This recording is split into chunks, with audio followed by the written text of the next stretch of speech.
बच्चों कैसे हो? सब अच्छे हो? सर्वे भवन्तु सुखिनः, सर्वे सन्तु निरामया, सर्वे भद्राणि पश्यन्ति, माँ कस्य दुख भाग भवेत्।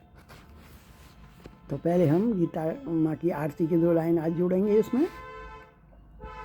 जय भगवत गीते माँ, जय भगवत गीते, हरिय कमल विहारिणी सुंदर सुपुनीते।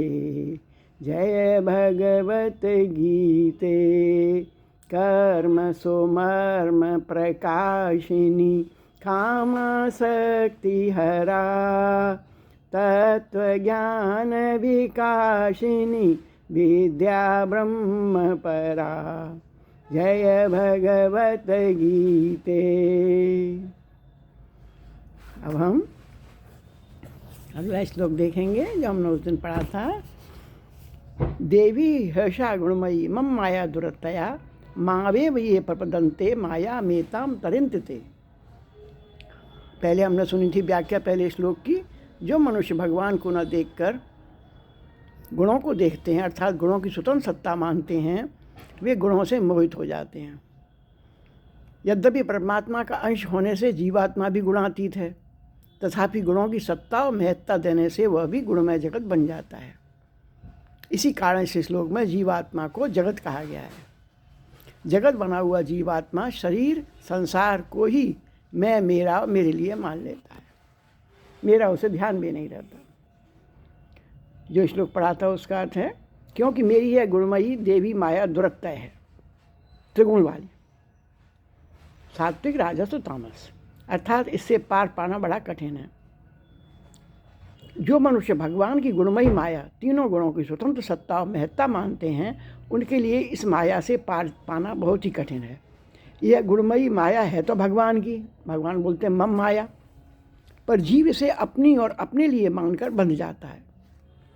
इस माया से पार जाने का सुगम उपाय है भगवान की शरणागति, अर्थात किसी भी वस्तु को से ज़्यादा भगवान को महत्व देना और भगवान की ओर भगवान के लिए ही उस वस्तु को मान लेना। जो भी अपने जीवन में जो भी कार्य है। नमा दुष्कृतिनो मूढ़ा प्रपदन्ते नराधमा, माया पहित ज्ञानम आसुरम भाव मश्रिता। परंतु माया के द्वारा जिनका ज्ञान हरा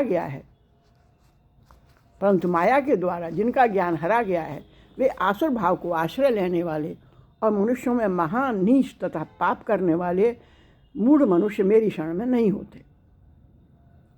व्याख्या देखते हैं। यदि भगवान ने सभी को अपनी शरण में ले रखा है, परंतु विभिन्न आसक्तियों में रचे पचे मनुष्य भगवान की शरण न लेकर संसार की ओर ही अपना पूरा ध्यान लगा देते हैं और परिणाम में दुख पाते हैं। प्रश्न, भगवान की माया ने सबको बांध रखा है, फिर मनुष्य बेचारा क्या करे? उत्तर, भगवान की माया किसी को नहीं बांधती, मनुष्य ही भगवान की माया को अपनी और सिर्फ अपने लिए मानकर बनता है। अगला श्लोक देखते हैं। चतुर्विधा भजन्ते मां जना सुकृतिनोर्जन, आर्तो जिज्ञासु सुरथार्थी ज्ञानी च भरतर्षभ। हे भरतवंशियों में श्रेष्ठ अर्जुन, पवित्र कर्म करने वाले अर्थार्थी, आर्थ, जिज्ञासु और ज्ञानी अर्थात प्रेमी, ये 4 प्रकार के मनुष्य मेरा भजन करते हैं, अर्थात मेरे शरण में आते हैं। व्याख्या देखेंगे। पूर्व श्लोक में भगवान से विमुख हुए मनुष्यों की बात कहकर अब भगवान के सन्मुख हुए भक्तों की बात भगवान कहते हैं। ऐसे भक्त 4 प्रकार के होते हैं, अर्थार्थी, दूसरा आर्थ, तीसरा जिज्ञासु और चौथा प्रेमी। जब तक संसार का किंचित संबंध मानते रहते हैं, तब तक अर्थार्थी, आर्थ और जिज्ञासु ये 3 भेद रहते हैं। पर उस संसार के साथ साथ मुझे भी अपना संबंधी मानने से मनुष्य ज्ञानी अर्थात प्रेमी भक्त होता है। अर्थार्थी, आर्थ और जिज्ञासु तीनों में भगवान की मुख्यता तथा सन्मुखता रहती है। अर्थार्थी, आर्थ और जिज्ञासु तीनों में भगवान की मुख्यता तथा सम्मुखता रहती है। अतः अर्थार्थी भगवान से ही अपनी धन की इच्छा पूरी कराना चाहता है, आर्थ भगवान से ही अपना दुख मिटवाना चाहता है और जिज्ञासु भगवान से ही अपनी जिज्ञासा शांत कराना चाहता है। पर भक्त एक भगवान के सिवाय कुछ भी नहीं चाहता, तब वह ज्ञानी अर्थात प्रेमी भक्त होता है। ज्ञानी को प्रेमी भक्त कैसे मान लिया गया? यदि उसे तत्वज्ञानी मान लें तो क्या आपत्ति है? उत्तर पक्ष, कुछ ऐसे कारण हैं जिनसे ज्ञानी को प्रेमी भक्त मानना ही अधिक उपयुक्त दिखता है। जैसे भगवान ने चतुर्विद्या भजन्ते माम कहकर ज्ञानी को 4 प्रकार के भक्तों के अंतर्गत लिया है। भगवान ने अगले श्लोक में ज्ञानी को अनन्य भक्ति वाला कहा है, एक भक्ति विशिष्यते, और अपने को उसका अत्यंत प्रिय बताया है। प्रियो ही ज्ञानी नो प्रथम। भगवान ने वासुदेव सर्वम, भगवान ने तीसरी बात बोल रहे हैं, भगवान ने वासुदेव सर्वम का अनुभव करने वाले भक्त को ही वास्तविक ज्ञानी बताया है। परंतु भगवान ने भक्त शब्द न देकर ज्ञानी शब्द दिया ही क्यों? कोई यह ना समझ ले भक्त में ज्ञान की कमी या अभाव रहता है। इसीलिए ज्ञानी शब्द देकर भगवान ने यह बताया है कि मेरे भक्त में किसी प्रकार की कोई कमी नहीं रहती।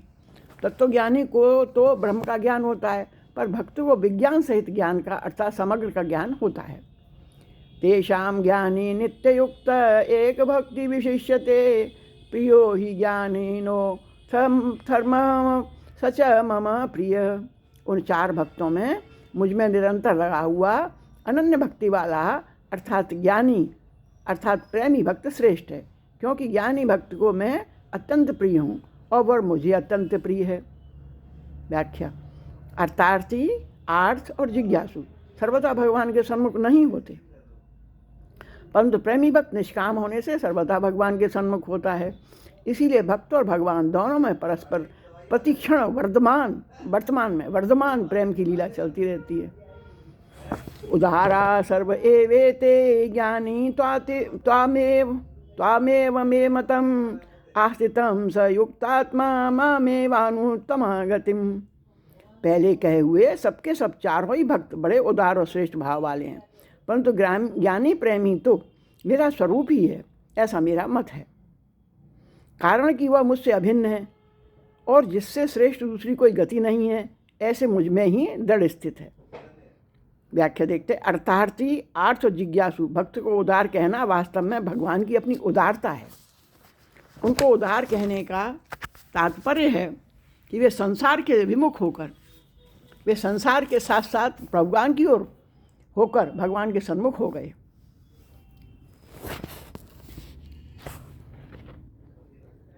बहुनाम जन्म नामन्ते ज्ञानवान मां प्रपद्यते वासुदेवम सर्वमितम स महात्मा दुर्लभम। बहुत जन्मों के अंतिम जन्म में अर्थात मनुष्य जन्म में सब कुछ परमात्मा ही है। इस प्रकार जो ज्ञानवान मेरे शरण होता है वह महात्मा अत्यंत दुर्लभ है। साधक, व्याख्या कहते हैं, साधक पहले परमात्मा को दूर से देखता है, फिर समीप देखता है, फिर अपने में देखता है और फिर केवल परमात्मा को ही देखता है। कर्मयोगी परमात्मा को समीप देखता है, ज्ञान योगी परमात्मा को अपने में देखता है और भक्ति योगी सब जगह परमात्मा को ही देखता है।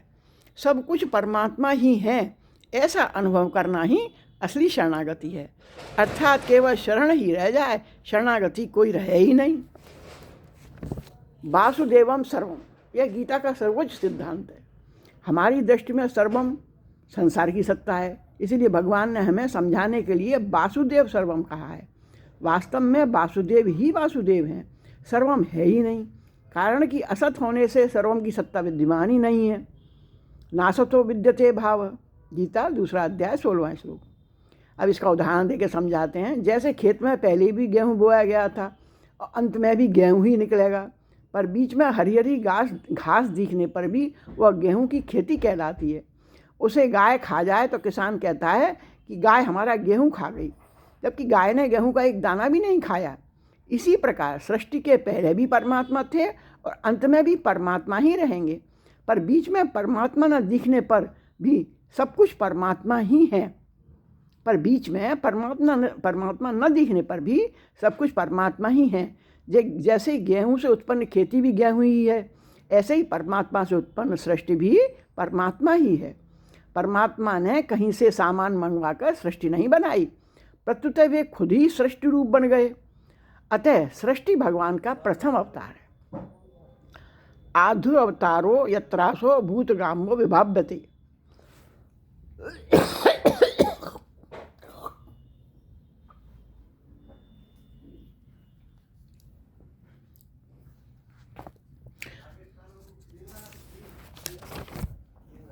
सब कुछ समग्र रूप में एक भगवान ही है। वासुदेव सर्वम, सच्चा हम। एक भगवान के सिवाय कुछ भी न होने से भगवान अकेले हैं, उनके पास उससे भिन्न कुछ भी नहीं है। भगवान का अंश होने से जीव के पास भी भगवान के सिवाय कुछ नहीं है। भगवान का अंश होने से भी जीव के पास भी भगवान के सिवाय कुछ भी नहीं है, अतः वह भी वास्तव में अकेला है।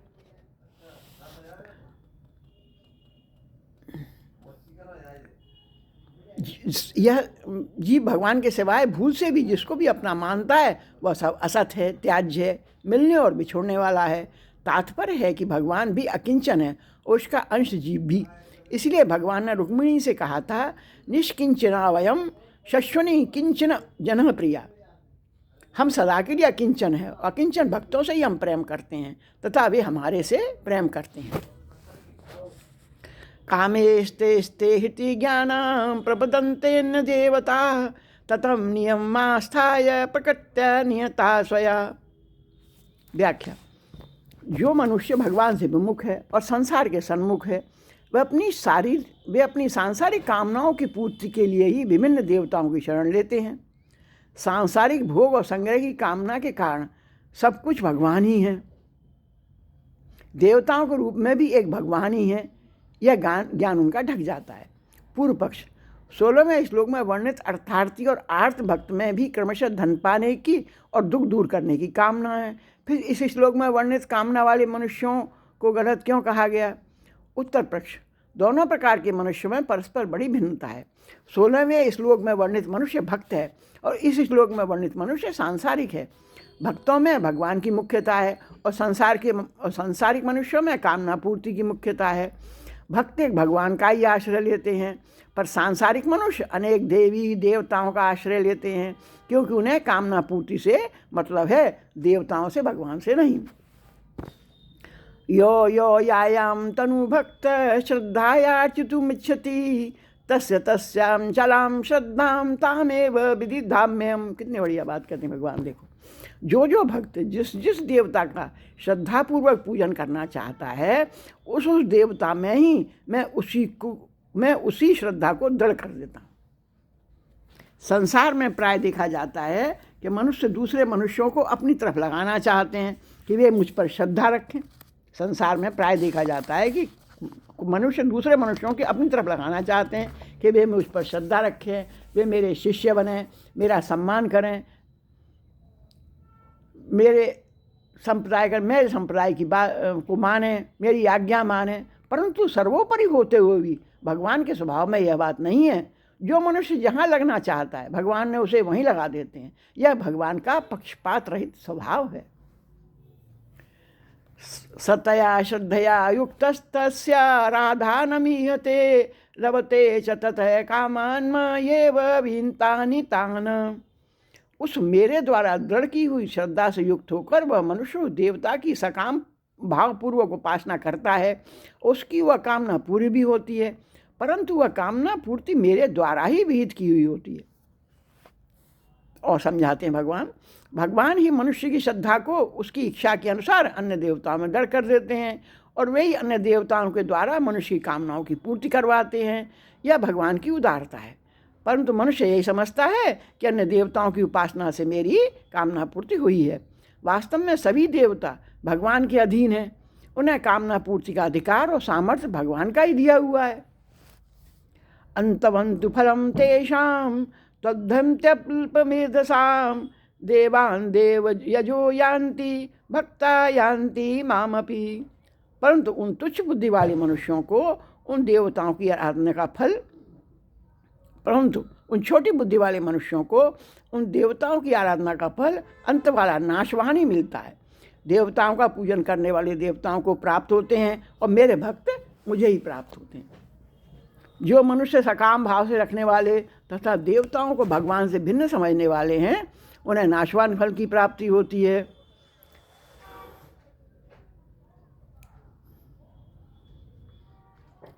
जीते जी तथा जाने के बाद भी उन्हें जो पदार्थ लोक आदि मिलते हैं वे सभी नाशवान अर्थात मिलने बिछोड़ने वाले होते हैं। ऐसे मनुष्य को अपने को कितना ही बुद्धिमान समझे पर वास्तव में वे अल्प बुद्धि वाले ही होते हैं। पूर्व पक्ष, अर्थार्थी भक्त को भी नाशवान धन की प्राप्ति होती है, फिर उसमें और देवताओं का पूजन करने वालों में अंतर क्या हुआ? उत्तर पक्ष, नाशवान धन आदि मिलने पर भी अर्थार्थी और आर्थ भक्त में मुख्यता भगवान की ही रहती है। अर्थार्थी भक्त को भी नाशवान धन की प्राप्ति होती है, फिर उसमें और नाशवान धन आदि मिलने पर भी अर्थार्थी और आर्थ भक्त में मुख्यता भगवान की रहती है, धन आदि की नहीं। उनमें अर्थार्थी भाव तथा आर्थ भाव तो गौड़ होता है पर भगवत भाव मुख्य होता है। इसीलिए समय पाकर उनका अर्थार्थी भाव तथा आर्थ भाव भी मिट जाता है, टिकता नहीं है। परंतु देवताओं की उपासना करने वाले सांसारिक मनुष्यों के हृदय में धन आदि की मुख्यता और देवताओं की गौड़ता रहती है। अव्यक्तम व्यक्तिमापन्नम मन्यन्ते माम बुद्धय परम भाव मजानंतो ममाव्ययम अनुत्तमम्। बुद्धिहीन मनुष्य मेरे परम अविनाशी और सर्वश्रेष्ठ भाव को न जानते हुए अव्यक्त मन इंद्रियों से पर मुझ सच्चिदानंद घन परमात्मा को मनुष्य की तरह शरीर धारण करने वाला मानते हैं। भगवान कह रहे हैं यहाँ पर सकाम भाव से देवताओं की उपासना करने वाले मनुष्य भगवान को साधारण मनुष्य की तरह जन्मने मरने वाला मानते हैं, इसीलिए वे भगवान की उपासना नहीं करते। वास्तव में भगवान अव्यक्त भी हैं और व्यक्त भी हैं, और अव्यक्त तथा व्यक्त दोनों से परे निरपेक्ष प्रकाशक भी हैं। सत तत्परम यतः गीता 11वां अध्याय 37वां श्लोक। नाहम प्रकाश सर्वस्य योग माया समावृत मूढ़ो यनाभिजानति लोको माम जबव्ययम। वह जो मूढ़ मनुष्य समुदाय है मुझे अज और अविनाशी ठीक तरह से नहीं जानता और न मानता, उन सबके सामने योग माया से अच्छी तरह ढका हुआ मैं प्रकट नहीं होता। भगवान अवतार काल में सबके सामने प्रकट होते हुए भी इन मनुष्यों को भगवत रूप से न दिखकर मनुष्य रूप से ही दिखते हैं। मनुष्य अपने भावों के अनुसार ही योग माया से ढके हुए भगवान को देखते हैं। भगवान अलौकिक होते हुए भी योग माया से ढके रहने का अलौकिक प्रतीत होते हैं। वेदाहम समतीतानि वर्तमानानि चार्जुन भविष्याणि न भूतानि मातु वेद न कश्चन। हे अर्जुन, जो प्राणी भूतकाल में हो चुके हैं तथा जो वर्तमान में हैं और जो भविष्य में होंगे उन सब प्राणियों को तो मैं जानता हूँ, पर मुझे भक्ति के सिवाय कोई भी प्राणी नहीं जानता। भगवान की दृष्टि में भूत भविष्य वर्तमान काल का भेद नहीं है। काल की सत्ता तो जीव की दृष्टि में है, इसीलिए हमें समझाने के लिए भगवान तीनों कालों की बात कहते हैं। तात्पर्य है कि भूत भविष्य वर्तमान के सभी जीव निरंतर भगवान की दृष्टि में रहते हैं। जब भगवान सब जीवों को जानते हैं तो फिर जिसे बद्ध जानते हैं वह सदा बद्ध ही रहेगा, मुक्त कैसे होगा? उत्तर, यह शंका संसार की सत्ता को लेकर हमारी दृष्टि में है। वास्तव में भगवान तथा उनके भक्त दोनों की दृष्टि में भगवान के सिवाय अन्य कुछ है ही नहीं। बंधन और मोक्ष जीव की दृष्टि में है। तत्व से जाने तो भगवान से न तत्व से न बंधन है न मोक्ष है, प्रत्युत केवल परमात्मा ही हैं। वासुदेवः सर्वम, अपना उद्धार करने में मनुष्य स्वतंत्र है। गीता का 6वां अध्याय 4था श्लोक। इच्छा द्वेष समुत्थेन द्वन्द्वमोहेन भारत सर्वभूतानि सम्मोहम सर्गे यान्ति परन्तप। कारण कि हे भरतवंश में उत्पन्न शत्रुतापन अर्जुन, इच्छा राग और द्वेष से उत्पन्न होने वाले द्वंद्व मोह से मोहित संपूर्ण प्राणी संसार में अनादिकाल से मूर्ता को अर्थात जन्म मरण को प्राप्त हो रहे हैं। व्याख्या, राग द्वेष रूपी द्वंद्व से ही संसार का संबंध दृढ़ होता है और मनुष्य परमात्मा से दूर हो जाता है। अतः मनुष्य की प्रवृत्ति तथा निवृत्ति राग द्वेष पूर्वक नहीं होनी चाहिए। येषां त्वन्तगतं पापं जनानां पुण्यकर्मणां ते द्वन्द्वमोह निर्मुक्ता भजन्ते मां दृढ़वता। परंतु जिन पुण्यकर्मा मनुष्यों के पाप नष्ट हो गए हैं वे द्वंद्व मोह से रहित हुए मनुष्य दृढ़वती होकर मेरा भजन करते हैं।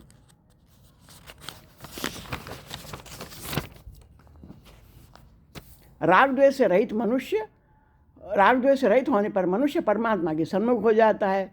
परमात्मा के सन्मुख होने पर सब पाप नष्ट हो जाते हैं। जब तक मनुष्य के भीतर राग द्वेष रहते हैं तब तक वह सर्वथा परमात्मा के सन्मुख नहीं हो सकता। उसका जितने अंश में संसार से राग हो रहता है उतने अंश में परमात्मा से वो दूर रहता है। जरा मरण मोक्षाया मामाश्रित यतन्ति ये ब्रह्म तद्विदु कृष्णं मध्यान्तम कर्म चाखिलम साधिभूतादिदेवं मा साधियज्ञ च ये विद्व प्रयाण काले च माते विदुर्युक्त चेतस। यद्यपि कर्मयोगी और ज्ञान योगी भी जन्म मरण से मुक्त हो जाते हैं, पर तथापि शरणागत भक्त जन्म मरण से मुक्त होने के साथ साथ भगवान के समग्र रूप को भी जान लेता है। ब्रह्म, अध्यात्म, कर्म, अधिभूत, अधिदेव, अधियज्ञ यह भगवान का समग्र रूप है। इसके भगवान ने 2 विभाग किए हैं।